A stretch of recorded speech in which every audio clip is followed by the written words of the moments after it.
Mới đây, theo tờ Châu Á ngày nay của Hàn Quốc, đại diện Bộ Thương mại, Công nghiệp và Năng lượng Hàn Quốc cùng phối hợp với Hải quan Hàn Quốc đưa ra tuyên bố tổng kim ngạch xuất khẩu năm 2018 tính đến hết tháng 11 đã đạt con số 600 tỷ USD, lập kỷ lục tuyệt đối mọi thời đại.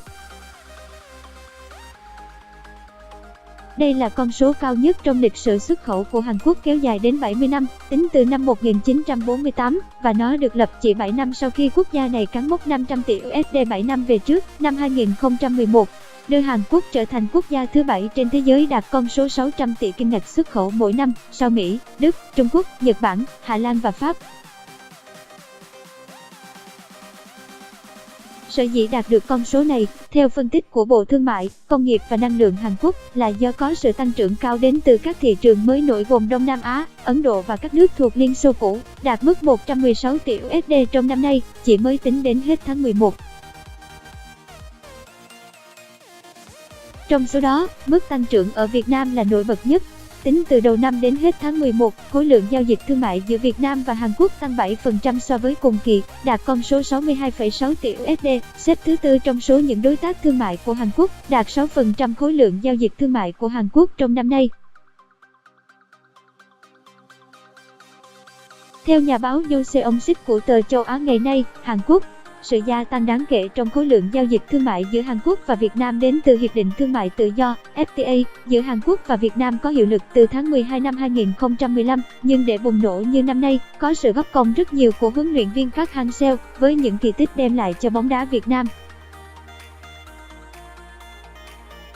Trong suốt 1 năm và 2 tháng cầm quân ở Việt Nam, nhà cầm quân người Hàn Quốc đã lần lượt đưa U23 Việt Nam giành ngôi Á quân châu Á, tiếp đó là vị trí thứ tư ASEAN 2018 và cuối năm là chức vô địch Af Cup 2018. Giải đấu được nhà báo Yoo Se-ong-sik ví von là World Cup Đông Nam Á. Từ thành công của huấn luyện viên Park Hang-seo với bóng đá Việt Nam, số lượng khách đi đến giữa Hàn Quốc và Việt Nam liên tục tăng đáng kể. Tính đến hết tháng 10, số người Hàn Quốc vào Việt Nam năm nay đạt 2.867.000 người, và ở chiều ngược lại là 387.